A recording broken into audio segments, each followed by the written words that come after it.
Hello, good evening, everyone.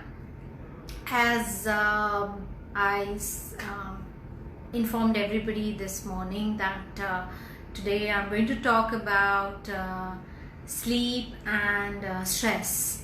Now, we know that things are totally different in our life. Our life is now revolving around what's really happening outside, and there are few things that kind of we are in control of. Now, I would not like to just kind of limit our life to what's really happening right now. Our life is beautiful. It has many facets in our life. It cannot be just defined by one thing that is happening outside, no matter how severe it is, no matter how intense it is. Thank you, Bugs on the poll for joining. Thank you, Kamil Pathan, for joining me here. We are expecting more people to join us so that they also can get benefit of it. Now, just to kind of introduce these two subjects to you, I mean, that really bothers everybody, which is stress and sleep. And I will take you through the journey of understanding it, that what is really stress and what is sleep. Now, we all talk about I'm stressed. I mean, how many times in a day, if you pay attention to it, how many times in a day you tell yourself that you are stressed for whatever reasons it could be.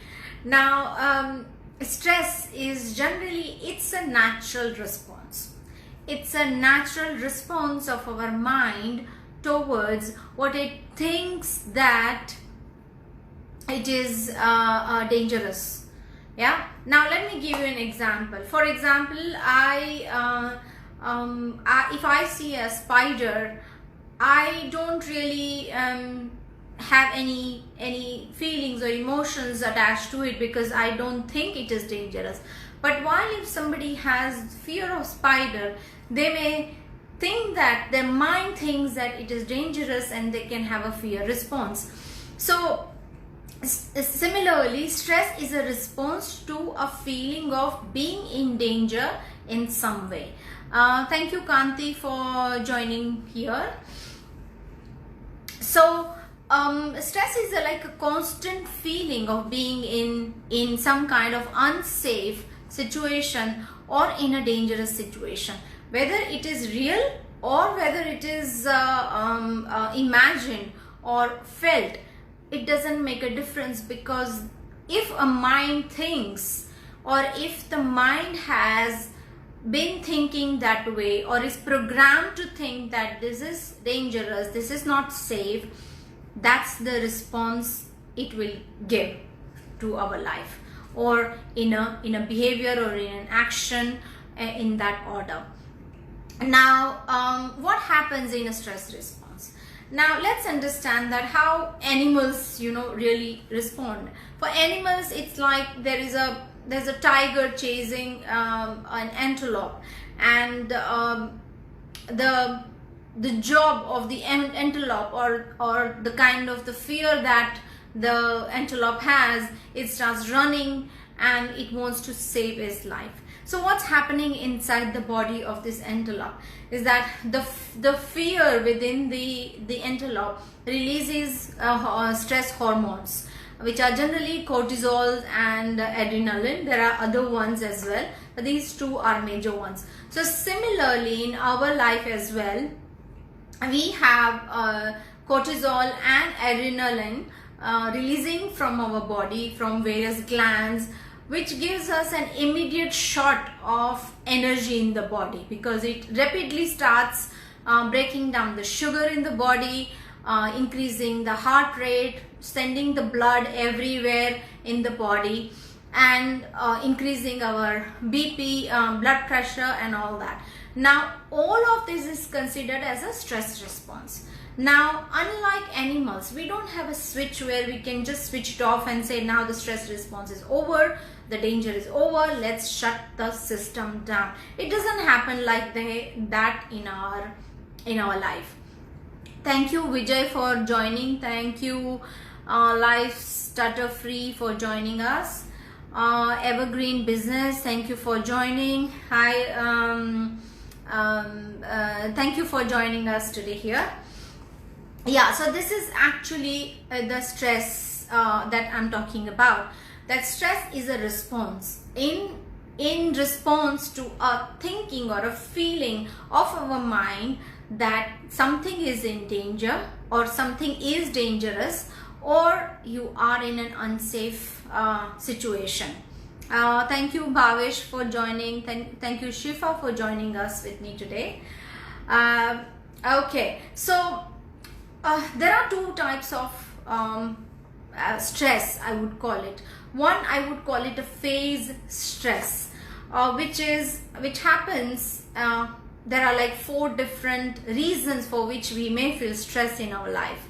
So one is the health issue. If you are going through certain health issue, or if your loved one is going through certain health issue, you can be under stress, because again, as I said, if the mind thinks that this is unsafe and dangerous, you tend to be in that way. Thank you, Deepak, for joining me here. Other reason that you can feel stress is the death in the family or your loved one, which can be really detrimental to your overall feeling of safety, because death is something that you feel constantly within your family. Does hypnosis cure stress and anxiety? Is it recommended? Yes, of course. I mean, this is going a little bit out of the subject, but yes, stress it can be. We don't say it is cured. Stress, as I said, is a response to a feeling of being in danger. So what happens is that what we kind of teach to the person who comes to us to do hypnosis in order to deal with stress or anxiety, we teach them how to respond to in a certain situation. So rather than being fearful or anxious or stressed out or frustrated or angry, we teach them how to be calm in situation, how to be comfortable in a situation, how to be grounded in a situation and respond to various things in life. So it's not about curing it, it's about reframing it, it's about transforming your response to what will make you more calm in a situation. So yes, hypnosis and hypnotherapy is very effective way of dealing with stress or anxiety in your life. But yes, I won't say it cures it, because there is nothing you can cure. Stress is a response, it's a natural response. Which is in many ways it is good. So this is what I have, like, as I'm talking about that, the reasons of real stress that somebody can go through life. So I was talking about that if somebody has died in the family, person can go through stress. Thank you, Kanti, for responding. Then there are other things like, say, money, job, or your business getting affected. It can create stress in life, because remember, stress is a response to the feeling of being in danger. Other issues like relationship, divorce, separation, issues with children or children health, all these things can create stress in a person's life. Now, as I said, it's a kind of a response. So what happens as a result of sleep in our life? How does it affect our sleep? How does it affect our life? One reason that it affects us, one thing that affects majorly is sleep. It can affect hunger, it can affect immunity, it can affect reproduction, it can affect your ability to remain calm and here. So it's like it causes anxiety and fear. So all these things are behavioral, emotional issues that comes out of stress. And what happens within a person when somebody is going through stress is that it's not just the feeling of what you feel as a result of something, but you also have an ongoing issue that you are facing. So it's kind of double whammy, that you have an issue going on, and a result of it you have certain issues that are created as a result of it. So this thing adds to the stress that is already going in the life. So now and overall what really happens is that the mind, the feeling, the way the mind feels about something, it changes the chemicals in the body. So what happens is that when the cortisols and adrenaline are released in the body, because remember, it's a feeling of being in danger or being unsafe. So when you are unsafe, what do you do? Do you sleep? No, you don't sleep. You want to be alert, you want to be awake, and that's where sleep gets affected, because your body does not produce enough melatonin, which helps you to sleep. Because whenever there is anywhere in the world you are, any time zone, when there is a sunset that happens, and there is a lack of natural light outside, your mind, your brain, your pineal gland begins to produce melatonin, so that you start feeling sleepy at that point of time. So if you remember, our elders used to say that, at the time of the sunset, you eat and you sleep early. So eat early and sleep early, that was the kind of the case.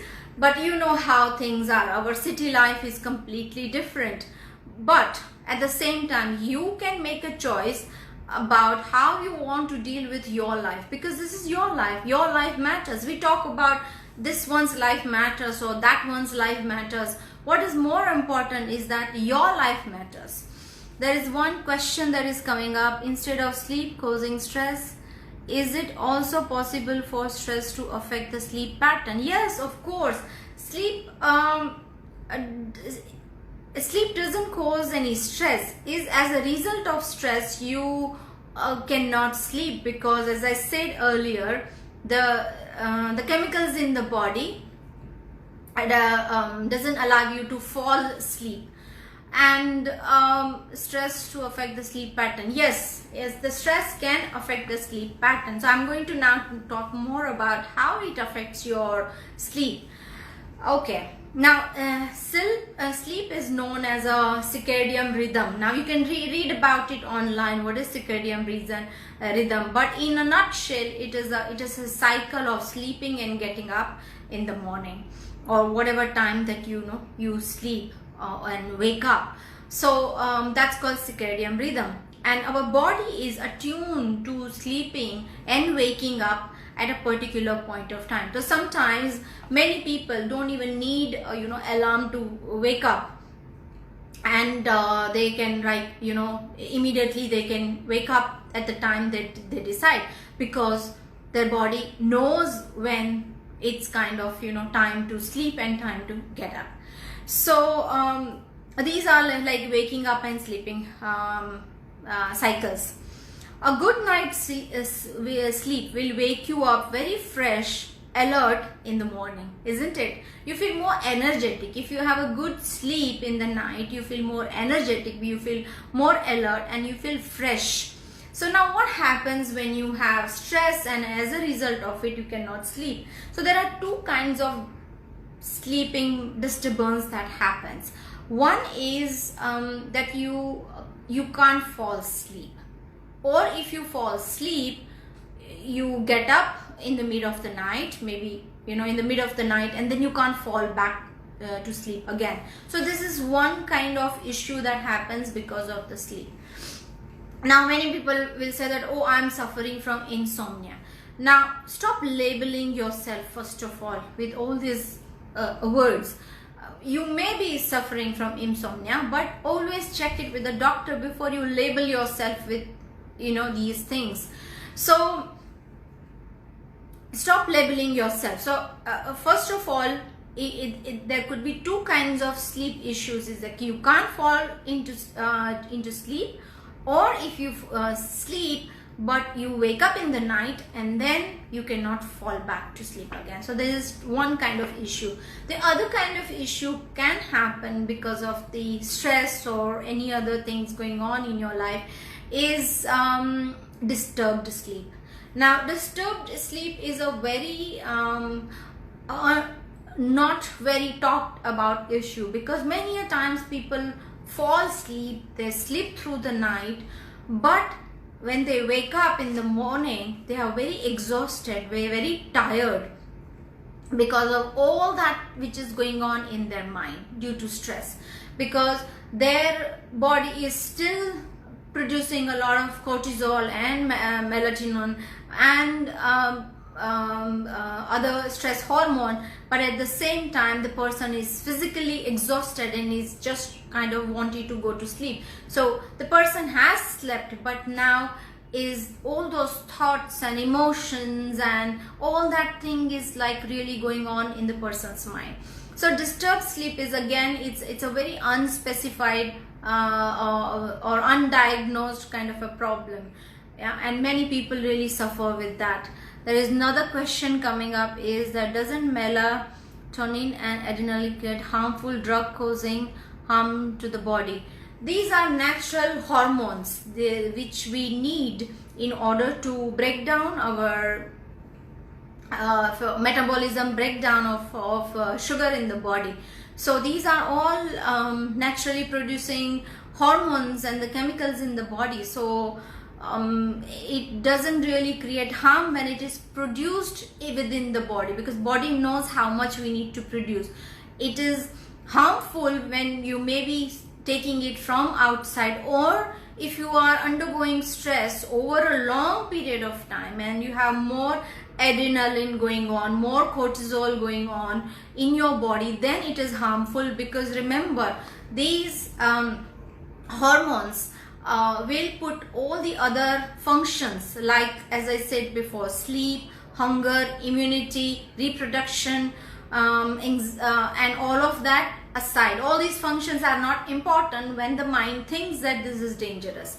So longer period of stress response or stress exposure can be or if you even check the statistics online, you will know that it will create harmful effect on the body, because your immunity gets affected, you feel exhausted, tired, you feel more sick, you tend to have more flu-like symptoms a lot, and so many things. I mean, you just check it out, all the symptoms, online, check it out with the doctor and you will know more about it.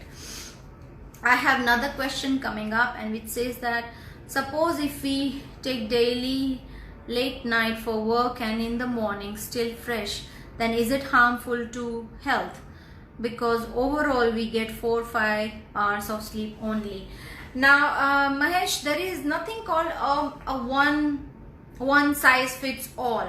There are some people who are okay sleeping 4 to 5 hours and they get up very fresh in the morning, or there are some people like me. I mean, I need at least 7 hours of sleep, and if I don't get that sleep, then I am not comfortable next day. So I make sure that I sleep on time and I wake up on time. I'm really known for getting out of the parties earlier, because I don't really like to wake up till late in the night. So there is nothing called one size fits all. It all depends on what kind of quality sleep you are having. If you are having a good night deep sleep, again, as I said, check out the Circadian Rhythm in the online and you will know about it, because our sleep pattern is not just that we just directly get into deep sleep. We have some cycle of 1.5 hours to 45 minutes while we are in hypnosis, because that's the mind, the level of brain activity will go on, and then we enter into something called REM, rapid eye movement, and then we get into deep sleep.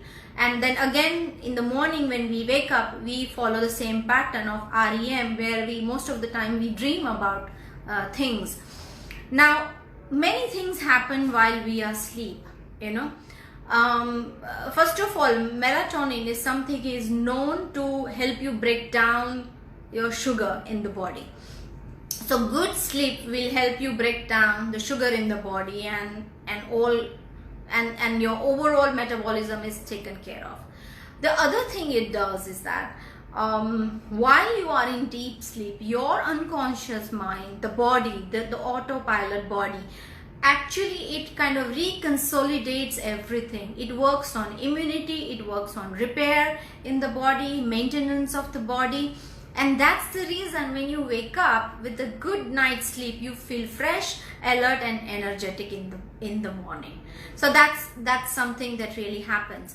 And if because of the work it is happening, then, or is it a shift work? I don't know whether you're talking about the work as in you're working long hours, or because you have the shift work. So when it is a shift work, yes, it can have a long-term effect on your sleep and on your body, all of that. So it's a kind of, again, a choice you make. But if it is due to longer hours of the work, you may want to rethink on how you want to restructure your work life and balance it, which is healthy, because again, as I said, this is your life and that your life really matters. So this is a few things about the sleep itself.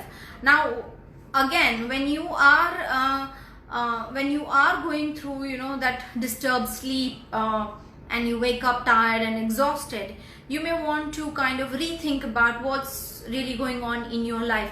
Because always remember that, you know, your stress response and your sleep, everything is related to what's going on in your life and what's going, more importantly, in your mind. There are people who have things going in their life, but they are able to put it aside at the time of the night, and that's a wonderful thing to do.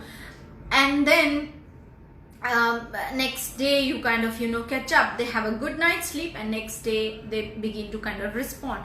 And in many ways, this is also has to do with life skills. Because if you have life skills to deal with situations in your life, it is very helpful. It is really very helpful to have this life skills, so that, see, the life throws challenges at us. How we deal with it, how we respond to it, is what determines our emotional, mental health and physical health, which includes our stress, the sleep and all of that. Yeah. So it's kind of really a kind of a good to have kind of a skill. Now, sleep, or say insomnia, is one issue that covers the past, present and the future issues of your life. So there are many things that could have happened in your life that is affecting your sleep. So give a good check of what's going on. You know it. I mean, it's not that you're not aware of why you're not sleeping, because you are aware of that. So there are few things that you can check it in your life that will help you to understand that, is it past related, or is it something going on right now, or you're worrying about the future. So just check out what is the cause of your sleeplessness. Is it the food or activity you are doing in the night? Because if you are very active before you want to go to sleep, then remember, your adrenaline is still rushing, and because of that you're more energetic and you can't calm yourself down and you can't kind of sleep. Or what kind of food you are having. If you are eating very heavy food at night, or the drinks, the sugar drinks or sugar foods, because these food can stop you from going into deep sleep. Or is it to do with some trapped emotions of what's really going on, or what really happened in the past, or what's going right now? Is it something like that? Or is it something to do with some event that has bothered you? Maybe it is just one thing that has happened, maybe an accident or something like that.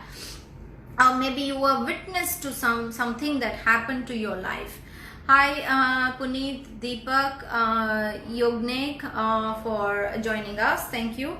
So as I'm talking about the issues you can kind of really assess in your life and understand that what's really going on in your life that's causing sleeplessness. So is it something, a bothering event, or it's a trapped emotion, or it's something that the food or activity that you're doing right before you go to sleep is affecting your sleep? Now this is one topic people say, oh, it is it's out of the world kind of understanding. But yes, moon cycles or moon retrograde, especially for me, if I'm going through certain moon cycle or the full moon or moon retrograde or Mercury retrograde, I tend to not have sleep at that point of time. Sometimes I don't even know that it is going on. It's just that when I stop sleeping or I stop having good sleep or having issues falling into sleep, I know that and then I check it, I would come to know that maybe one of these things are going in the life. So yes, the earth cycle and the moon cycle tend to affect you, but these are all phased one. As soon as they are over, you can kind of can get back to your normal sleep patterns. Or is it generic anxiety about the future? What will happen? What will happen? When you have a constant tendency to think about the future, even though it is irrational. So rational anxiety would be, say, if you have lost a job or financial issues or business issues or something like that, then these are called rational fear, because yes, there is something going on in your life. So what you need to do when these are real issues going in your life is to learn to how to cope with it, because you can always learn. These are all life skills that we can always learn. Something that we haven't learned before, you can learn now. So yes, is it, or it's just a generic anxiety about what if, उसने क्यों ऐसा बोला, इसने क्यों ऐसा बोला, what will happen tomorrow, no reason, but still these things are coming up. So it's called generic anxiety. So if that's your response, you can learn to change that. You can learn to be here and now and get rid of that anxiety. Or if somebody has lived in war zones or is living in war zones, then they can definitely have that kind of sleep issue. Because remember, sleep is stress and sleep has to do with your feeling of being safe and secure. When you're safe and secure, you can easily fall into sleep. Hi Janish for joining, Jinu for joining. And yes, this is one that people don't really realize it, but there is a secondary gain. Now I had a client who had issues of sleeping, so she will not sleep. She had a young child, and she would not sleep. I mean, she would just not fall into sleep. She'll sleep about 4 o'clock in the morning, and the rest of the day she'll sleep, and she'll get up about 3, and then her day starts, and she only in the next day 4 o'clock morning that she'll sleep. Now when she came with this problem to me, I did regression to her, and she went back to an event when she was only 6 years old, and it was all time to wake up in the morning and go to school. And she told me in her regression that she didn't want to go to school, and she pretended to be asleep, and she heard her mother say that, okay, she's sleeping, she cannot go to school. So what happens is that in these kind of scenario, the mind learns that if you pretend to sleep, or if you sleep at the time that you're supposed to be awake and doing your chores, you can get away with your responsibility. So this is what we call it secondary gain. So is it secondary gain that people have issues sleeping? Because I know a few of people that I have worked with, secondary gain was a major reason of insomnia, because there is something that they gain by sleeping during the daytime, because it's so beneficial. You can avoid so much responsibility and work that that happens, or as a result of you being awake in the daytime. Now, as I said, insomnia or sleeplessness or disturbed sleep is as a result of what's going on in your mind and in your life, and how you respond to it. Hi Tez for joining us. Okay, so what is the way out from all of this?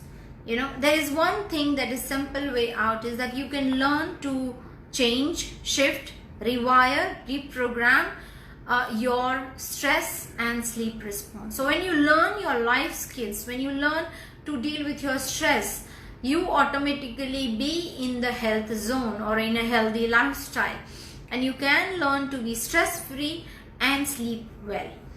Now there are few things that I can kind of I can teach you to kind of that will help you to cope with what's going on in your life and change few things that will help you to sleep better. The first of all you can do is to change the food that you're eating. Be mindful of what you're eating. More sugar in the day, even especially for children as well. If they're eating too much sugary food or candies and ice creams and cola and all of that, they'll have trouble sleeping. They will sleep very late in the night because their body is beaming with energy, and they will not sleep. So think about what food you are eating, what time you are eating is also important. So ideally it's good to have 2.5 to 3 hours duration between the time you eat your dinner and the time that you sleep. What other things that helps you is breathing. Breathing really calms your body, really calms your nervous system. What really works is that when you inhale and exhale deliberately, taking deeper breaths in and out, it helps you to work on your sympathetic and parasympathetic nervous system. And when that relaxes, you kind of really fall into deep sleep. Other things that you can do is to walk. If you are able to go out and walk, nothing like it, because walking or dancing or clapping in the evening time, that will help release dopamine, which gives you a feeling of feeling better, because it releases dopamine in the body, and dopamine is a feel good kind of a factor.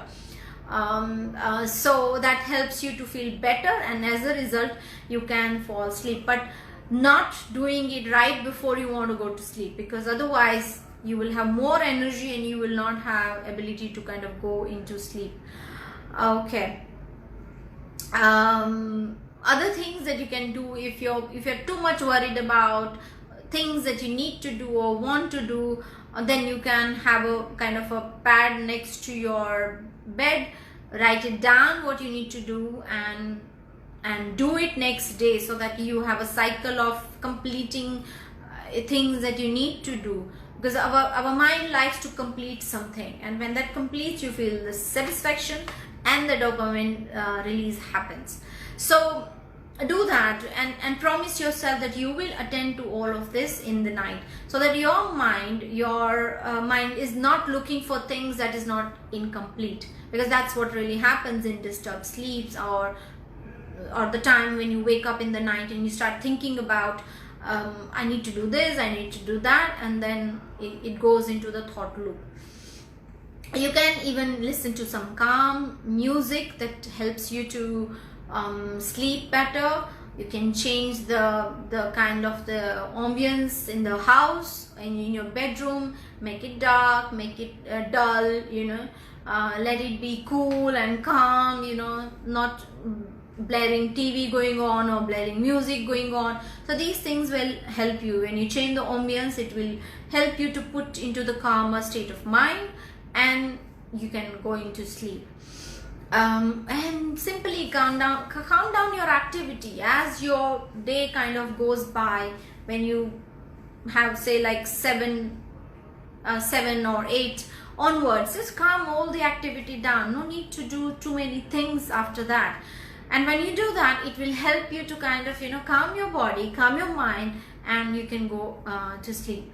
But if your issues are going on, say if you're not able to sleep properly at least 3 days in a week, or 3 nights in a week for at least a month, then it's called a chronic issue of sleeping.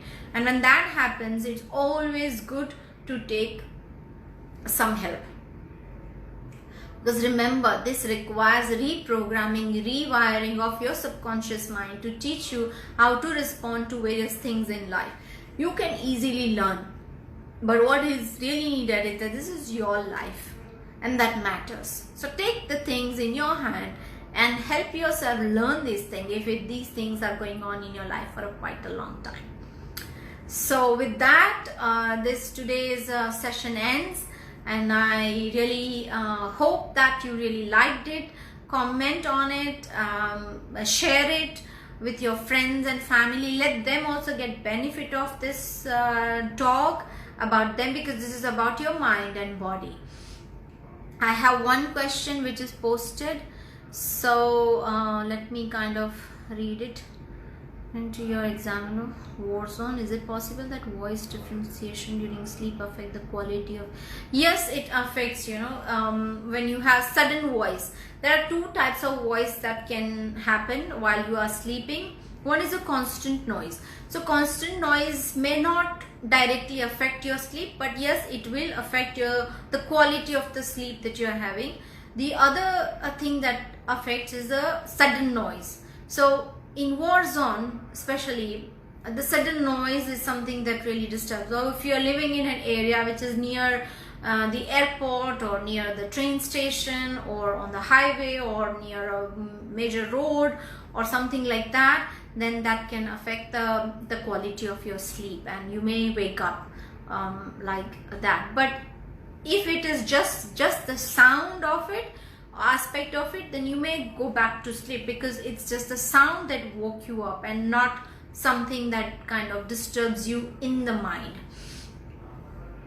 Okay, so thank you all for joining today here, and please post your question. I will always make sure that I answer them to your satisfaction. If you have further question, please post it. I really like to share this knowledge and what I know about the lifestyle, about our emotions, about our mind, and about our body, and how it affects us, because as I said, this is your life and it matters. So I wish you a very good evening and see you next Tuesday. Bye.